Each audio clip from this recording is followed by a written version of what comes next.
Assalomu alaykum aziz muxlislar. Sog' omonmisiz?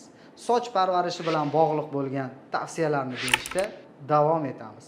Sochlarim qanchalik chiroyli ko'rinmasin, bunday imijni va bunday sochlarga ishingizni tushishini xohlamasangiz, maslahatimizni aytib o'tamiz.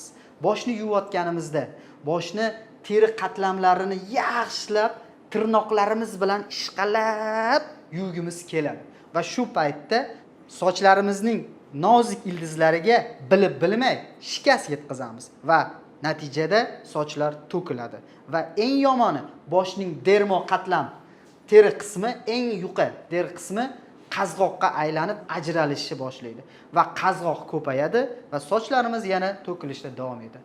Shuning uchun sochlaringizni tirnoq bilan emas, barmoqlarning yumshoq joylari bilan ishqalashni maslahat beraman shampunlagan paytimizda. Sochlaringizni asrang va imijingiz doim chiroyli bo'lishda davom etadi. Salomat bo'ling.